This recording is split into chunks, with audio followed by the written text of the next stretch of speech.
Welcome dear students. Let us continue with the remaining textual part of the chapter Silk Road authored by Nick Middleton. So far we have learnt that Nick Middleton, the author of this chapter, is on his way to visit Kailash Mansarovar, a pilgrimage, a religious place. He has passed through the various tracks, rocky paths, sharp turns, steep hills, icy tracks, and he stopped at a place known as Hor city en route. Now he has reached Darchin, and right now he is at an altitude of 4760 meters from the sea level. This place is not so high as Rau, the place from where they left for Kailash Mansarovar visit. So now we are going to continue with the remaining text. Tired and hungry, I started breathing through my mouth. So he was hungry and tired enough as they reached at around 10:30 p.m. at Darchin. So this was the time when they were quite hungry and tired also. After a while, I switched to single nostril power, which seemed to be admitting enough oxygen. But just as I was drifting off, I woke up abruptly. So as you know, Nick Middleton was suffering from cold. He was suffering from some respiratory problem. He was not able to breathe properly through both the nostrils. So as one of his nostrils was choked, he tried to breathe through the another nostril, that is one only single nostril, and he was able to inhale enough oxygen. But as he would try to sleep, drifting off means as he would go about to sleep, he would face difficulty in breathing, and that would cause him an abrupt wake up, means अचानक ही जग जाते थे वो जब उनको सांस लेने में दिक्कत होती. Something was wrong, so he could sense that he was not well and something was abnormal there. My chest felt strangely heavy, and I sat up. A moment that cleared my nasal passage almost instantly and relieved the feeling in my chest. Curious, I thought. So, as he was feeling some abnormality, he woke up as his chest was feeling little bit heavy,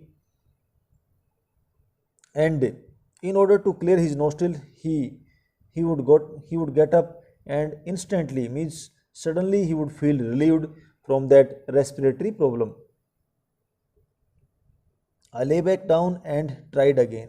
So in order to check himself whether he was able to uh, breathe in or not, he again tried to lie down. फिर से सोने की कोशिश की कि सांस मिलती है कि नहीं मिलती है.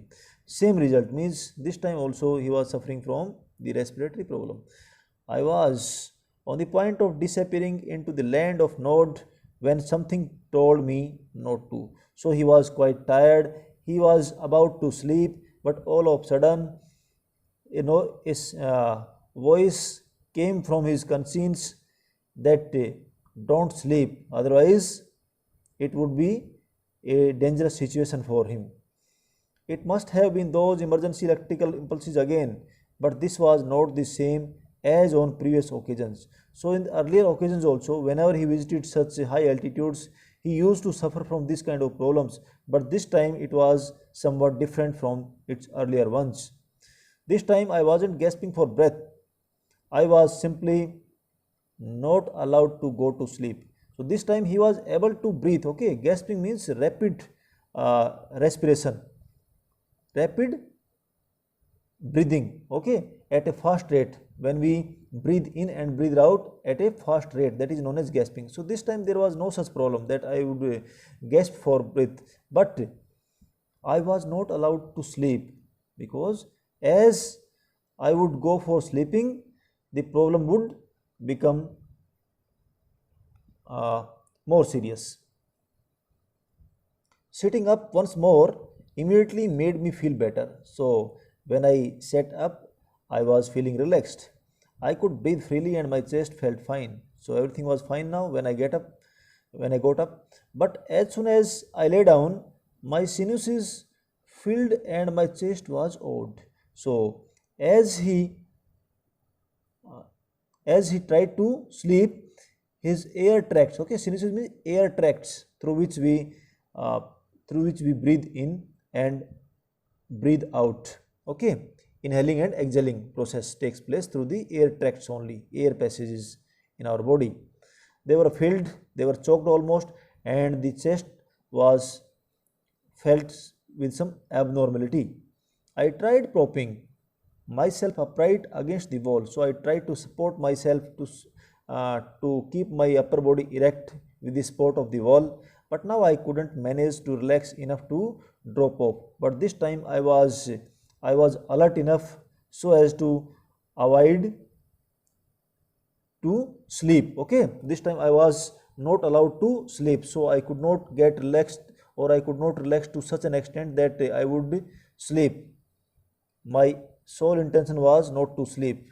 I couldn't put my finger on the reason, but I was afraid to go to sleep. Means I was unable to find the reason behind my decision not to sleep.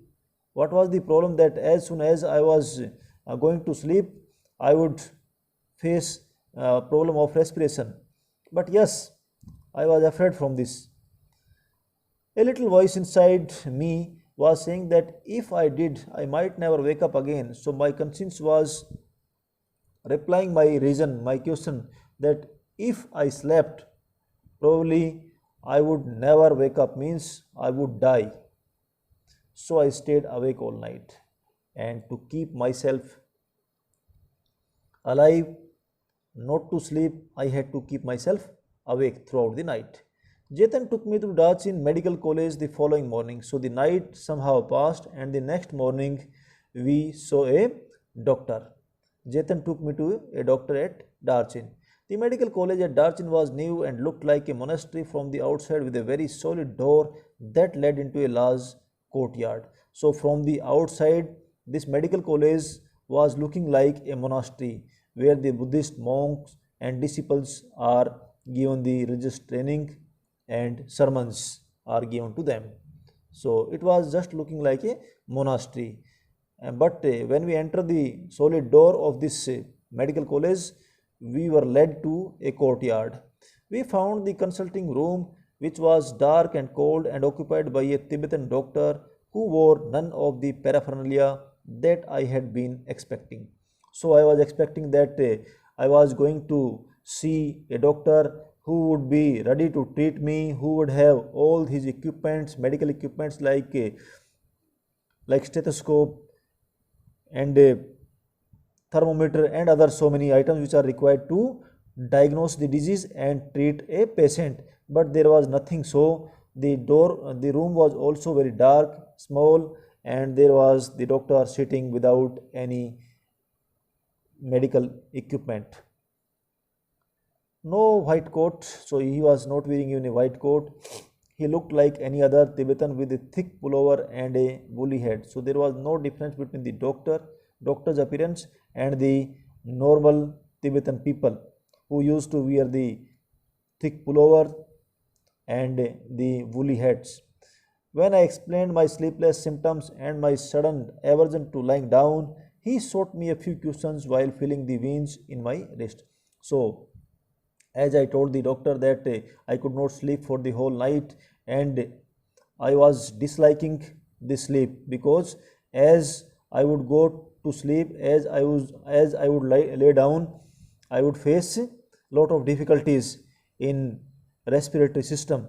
So the doctor at that time, while asking me so many questions, felt my veins. Okay, नाड़ी को check करना. It is a cold, he said finally through Zetan. A cold and the effects of altitude. I'll give you something for it.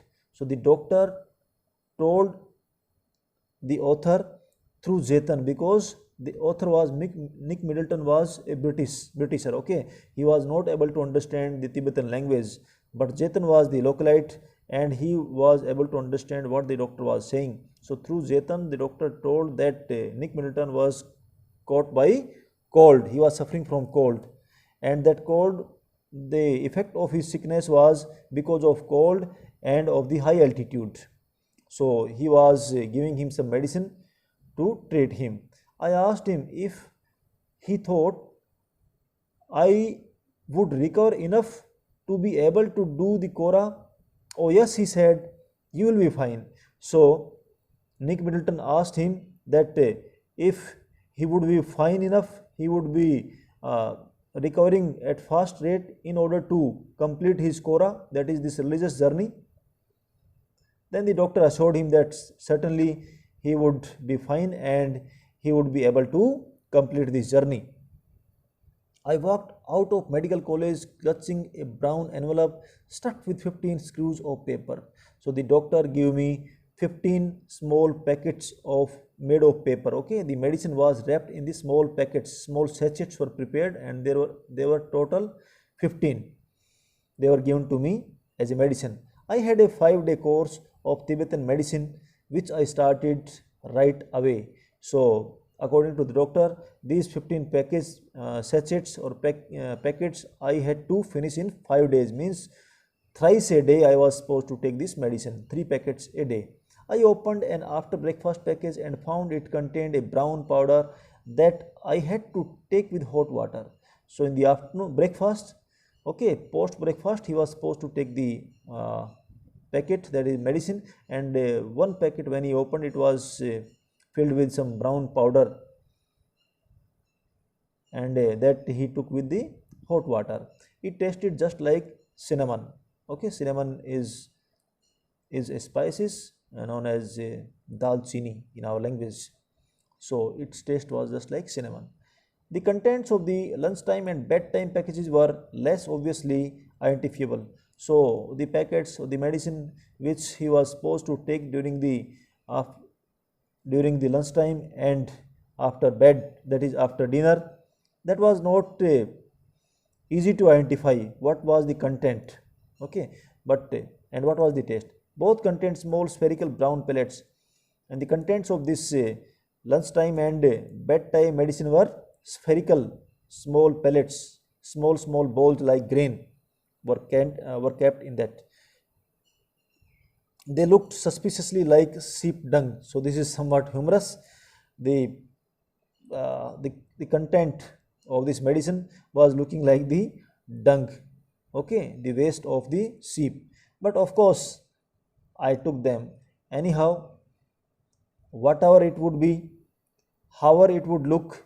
Ultimately, the cure of the problem of the author was to be done with the help of this medicine. So he had to take it by any means.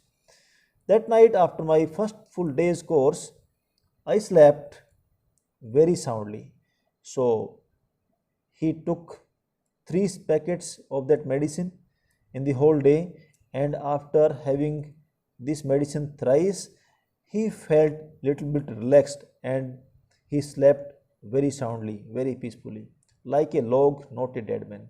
He slept so peacefully that he was looking like a piece of wood, but he was not dead. Okay, he was still alive, though he was sleeping like a log of wood, something which is restless. Once he saw that I was going to leave, Chetan left me to return to Lhasa. So now Chetan was also supposed to go back to Lhasa, as he was supposed to take me in his vehicle to a certain extent up to where the vehicle would climb, but after that the track would be for walking only. There the vehicle could not go farther. So Chetan wanted to go back from this place, as he ascertained that the situation was under control and I was recovering from my illness. As a Buddhist, he told me, He knew that I didn't really matter if I passed away, but he thought it would be bad for business. So Chetan, it was his business to carry the passengers from his place to this Kailas Mansarovar, that is mainly Darchin, but from Rao to from Rao to Darchin. But he told the author that he was not worried even if the author would die. Okay, it was nothing, or it was not a matter of botheration for him, but yes, it would incur him a business loss, right? Means अगर वो जाने से पहले जेतन इनको बोलते हैं कि अगर आप मर भी जाएं तो मुझे कुछ से फ़र्क नहीं पड़ता है, बट यस मेरे बिजनेस का लॉस ज़रूर हो जाएगा, बिकॉज आप एक टूरिस्ट हैं और आपके सारे ही हमारा जो लिविंग्स हैं वो बनती हैं.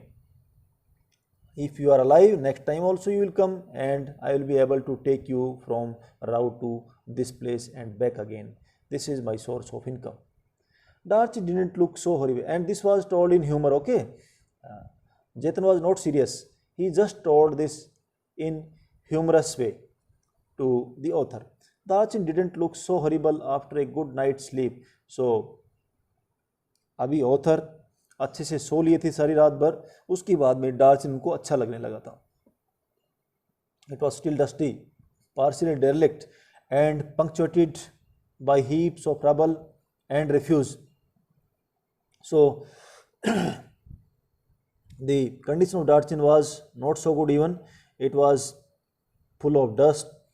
Partially derelict means the condition was poor and there were heaps of filth, garbage lying almost everywhere, and it was a symbol of decline, a refuse, a neglect of human being. But the sun shone brilliantly in the clear sky, and the outlook across the plain to the south gave me a vision of the Himalayas commanded by a huge snow-capped mountain, Gurla Mandata, with just a whip of cloud suspended over its summit.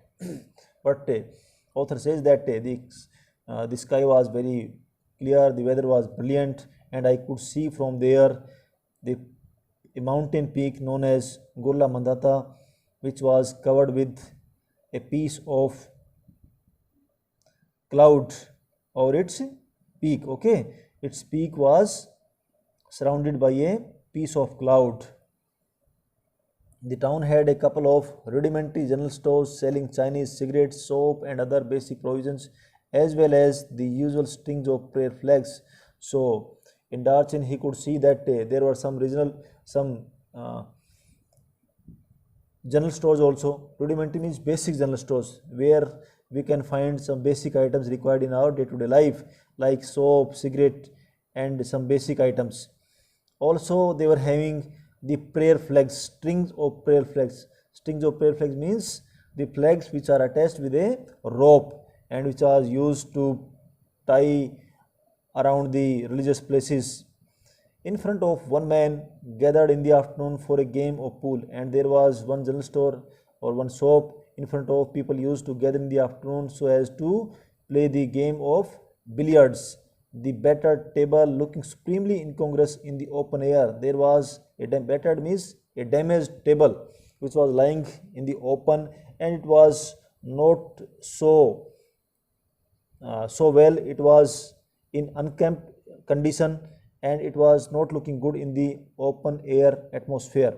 Means the weather was very good, but this table was in bad condition, bad shape. While nearby women washed their long hair in the icy water of narrow brook that bubbled down past my guest house. Yes, I witnessed the ladies there who were washing their hair in the ice water of a stream which was passing or which was flowing close to my guest house, and it was producing the sound, that is babbled sound of the running water. Darchin felt relaxed and unhurried, but for me it came with a significant drawback. Though the Darchin city was full of peace and calmness, but it was not a good symbol symbol for me. Okay, it was a bad sign. It was a bad sign for me.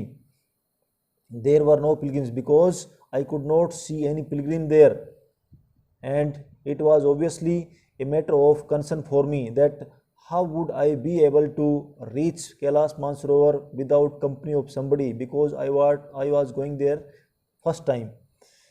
I would have been I had been told that at the height of the pilgrimage season, the town was bustling with visitors. So, before leaving for this journey, I was told that this place is overcrowded during the season of pilgrimage, but many brought their own accommodation, enlarging the settlement round its edges as they set up their tents, which spilled down on the to the plain. So it was also told that the people who go there, they generally carry their bag and baggages, and they settle themselves in the tents, and the place is almost accommodated to the extent of large plains, means vast area is being covered by the settlements of these pilgrims. I had timed my arrival for the beginning of the season, but it seemed I was too early. Yes, of course, I also planned my journey according to the season of this pilgrimage, but it appeared to me as if it was bit early for me. Means मैं थोड़ा जल्दी वहाँ पे पहुँच गया था और बाकी लोग वहाँ पे अभी तक नहीं आए थे. One afternoon, I sat pondering my options over a glass of tea in Darchin's only cafe. So one afternoon, what happened? He was thinking. Pondering means thinking about the options, what to do, whether to continue the journey or to go back to Rao and his native place. But after a little consideration, I concluded they were severely limited. So after he considered what to do, what not to do, he came to a conclusion, as very uh, he had minimum options, okay, minimum choices. Clearly, I hadn't made much progress with my self-help program on positive thinking, and by that time he had not come to a right conclusion what to do. Means self-help. He had not contemplated over what to do and how to create a positive thinking about this journey, whether to continue to go to Kailash Mansarovar or return back right from the Darchin itself. In my defense, it hadn't been easy with all my sleeping difficulties, but however I looked at it, means since I was suffering from these sleeping problems, I was suffering from cold, it was not easy for me to stay there and take some decision to continue the journey. But I thought about it, I considered and reconsidered my decision. I could only wait, and I finally concluded that I would wait there for somebody to come and accompany him to the Kailash Mansarovar. The pilgrimage trail was well trodden, but I didn't fancy doing it alone. So by this time, I had come to know that the pilgrimage track, the route of the pilgrimage was well walked by so many people. Means it was the symbol was clear that the people had used that path, but I was not courageous enough to go alone there. However, the track was clear to me. The Kora was seasonal because parts of the route were liable to blockage by snow, and this Kailash Kora was seasonal. Of course, it was not continued throughout the year because of the snowfall in the route. I had no idea whether or not the snow had cleared, but I wasn't encouraged by the chunks of dirty ice that still clung to the banks of Darchin's brook. So in the Darchin's stream, there was still some big pieces of dirty ice. So I was not encouraged by that. Even it was not clear to me whether the track was clear or not, whether it was clear from the snowfall or not. So I didn't dare to walk alone on that track. Since Jatan had left, I hadn't come across anyone in Darchin with enough English to answer even this most basic question. So, as you know, Jatan has already left him. Jatan has gone back to Rao after dropping the author at Darchin. So, the author is left alone here. He is suffering from some linguistic problems. He is not able to understand the local language of the Tibetan people. So No one was there to answer him whether the route was clear or not, whether there was snowfall or not, as no one was able to understand the English. Until that age, I met Norbu, and after that time, he met a person whose name was Norbu. The cafe was small, dark, and cavernous, with a long metal stove that ran down the middle. So, the cafe in which he met Norbu was very small. It was full of darkness, though it was spacious, but there was a metal stove was also lying on the floor. The walls and ceiling were dressed in sheets of multicolored plastic. So its walls and roof was made of plastic, multicolored plastic of the stripped variety, and the plastic was of some stripped. Its design was strippy, like this. Bands were there of different colors in the plastic. Broad blue, red, and white means the strips were of broad blue, red, and white color. That is made into stout, and it was means it was a strong or a good plastic. Voluminous soaping bags sold all over China. So from this plastic, big soaping bags were prepared, which were sold across the China and in many other countries of Asia as well as in Europe. And these bags were also exported to other Asian countries and European countries. As such, plastic must rate as one of China's most successful export along the Silk Road today. And this plastic is considered as one of the most one of the most valuable and most exported items which are being exported from China to other countries through Silk Road. Earlier, Silk Road was used for trading of silk from Kashmir to the Tibet and Chinese people. The cafe had a single window beside which I had taken up position so that I could see the pages of my notebook. So the cafe was having a single window, and I was sitting just beside that, and I was reading a notebook I was carrying along with me. I had also bought a novel with me to help pass the time. So in order to pass the time, I was carrying a English novel. Norbu saw my book when he came in and asked with a gesture if he could sit opposite me at my rickety table. So rickety table means a shaky, unsteady table which is shaking, which is not firm on its legs. So Norbu came to me and he asked me, or he for the permission to sit opposite to me on that table. You English, he inquired. He asked me that he asked me if I was an English person after he had ordered tea. So first he ordered tea, then he asked me if I was a Britisher. I told him yes, I was, and we struck up a conversation. I told him yes, I am an English person, and thereafter we started our conversation. I didn't think he was from those parts because he was wearing a wind cheater and metal rimmed spectacles of a western style. So I guessed that he was not from that place. He was not from that place known as Darchin, because there people used to wear the woolen clothes, whereas he was just wearing a wind cheater and metal rimmed spectacle, and that were of western style, western countries. He was Tibetan. So I came to know that he was a person from Tibet, as he told me, but worked in Beijing at the Chinese Academy of Social Sciences. So he was working in the Chinese Academy of Social Sciences at Beijing, and which is an institute of ethnic literature. I assumed he was on some sort of field work. So I guessed about him that he was there for a purpose of field work. Okay, from his institute he was being deployed there to do some work. But yes and no, he said. He replied me partially that yes, he was on a field work also and somewhat not also. I have come to do the Kora. My heart jumped. And then he replied that he had also come there for the Kailash Mansarovar Kora. Then I was full of happiness. I jumped with joy. Norbu had been writing news. Finally, he found somebody to accompany him to Kailash Kora. Okay, that's why he was so happy. Norbu had been writing academic papers about the Kailash Kora and its importance in various works of Buddhist literature for many years, he told me. But he had never actually done it.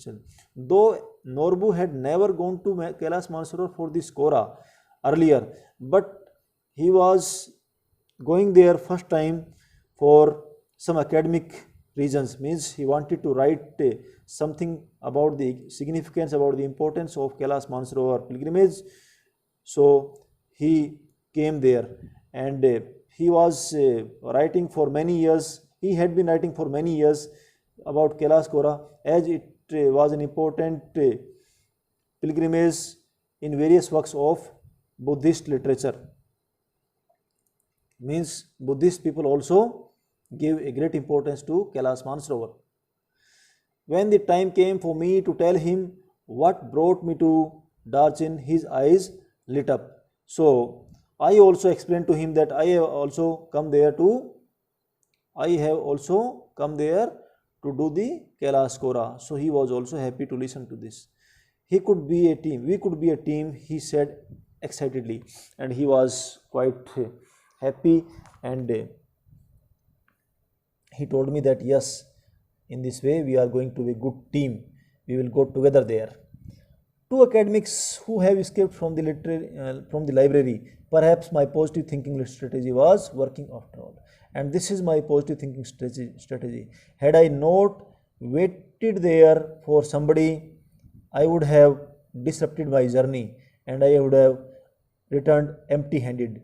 But since I waited there, I worked on my positive thinking strategy, I could find somebody as my companion who was Norbu, and I gave it a title as the two academics who have escaped from the library. So they were the two academics, that is the author Nick Middleton as well as Norbu. My initial relief at meeting Norbu, who was also staying in the guest house, was tempered by the realization that he was almost as ill-equipped as I was for the pilgrimage. So at first the author felt relaxed and happy that when he came to know about Norbu, that he was also not carrying any bag and baggage with him, okay, as I was. Means we both were sailing in the same boat. We both were lacking the actual baggage for this Kailash Kora, right? Neither I nor he had the tent or the winter clothes and so many things which are required at the high altitude. So I was happy to know that he is also just like me. He kept telling me how fat he was and how hard it was going to be. So he told me that he was fat and it was difficult for him to go to Kailash Mansarovar as it was at a great height, very high up. He kept reminding me, he was reminding me again and again that this place is very high, so tiresome to walk, it is very tedious work and people get tired while walking on this trek. He wasn't really a practicing Buddhist. It transpired. By his talks, it was revealed that he was not a Buddhist who used to carry out his religious practices, okay, but he had enthusiasm and he was of course Tibetan. Yes, he was enthusiastic enough, he was having zeal and enthusiasm to do the Kailash Kora since he was a Tibetan person. Although I had originally envisaged making the trek in the company of devout believers, on reflection I decided that perhaps Norbu would turn out to be the ideal companion. So before leaving for Kailash Kora, Nick Middleton, the author, had already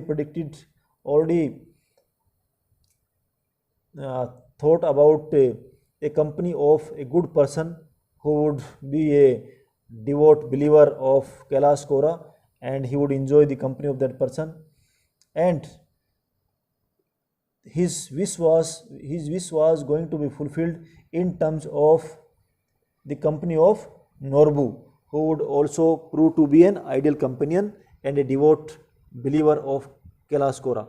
He suggested we hire some yaks to carry out our luggage. So Norwood suggested me that we should hire some yaks. Okay, yak, the animal which is generally found in the hill areas, to carry the luggage. It is just like an ox and with bushy skin. So to carry the luggage, he suggested me to hire the yaks, which I interpreted as a good sign, and he had no intention of prostrating himself all round the mountain. So for me it was a good sign, means we could carry our whatever luggage we were having, we could carry it on the yak. And also he had no intention, means he was not ready to go around the Kailash Mansarovar by crawling. Okay, रेंग कर जाना, किसी pilgrimage के ऊपर रेंगते हुए जाना, कुछ लोग जैसे जाते हैं. सो नोरबू के ये बस की बात बिल्कुल नहीं थी, since he was a fat man. Not possible, he cried, और वो बोलता है जोर से, it is not possible for me to walk और to crawl around the Kailash Mansarovar with this luggage. Collapsing across the table, he hysterically laughed in hysterical laughter. And while saying this, he was quite humorous also. He was bursting in laughter.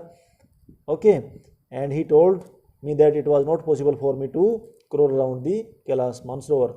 It wasn't his style, and anyway, his tummy was too big. However, his tummy was too big, and apart from that, it was not his way of visiting a pilgrimage. Okay, means he never crawled around the Kailash Mansarovar or any pilgrim or any temple or any Buddhist monastery in this way, since he was a fat man and his tummy means your stomach. Okay, when stomach comes out due to excessive fat, that is known as the tummy was big. So it was not possible for him. Dear students, this chapter is over, and we will discuss the questions and answers in our next session. Thank you. God bless you. Enjoy your day.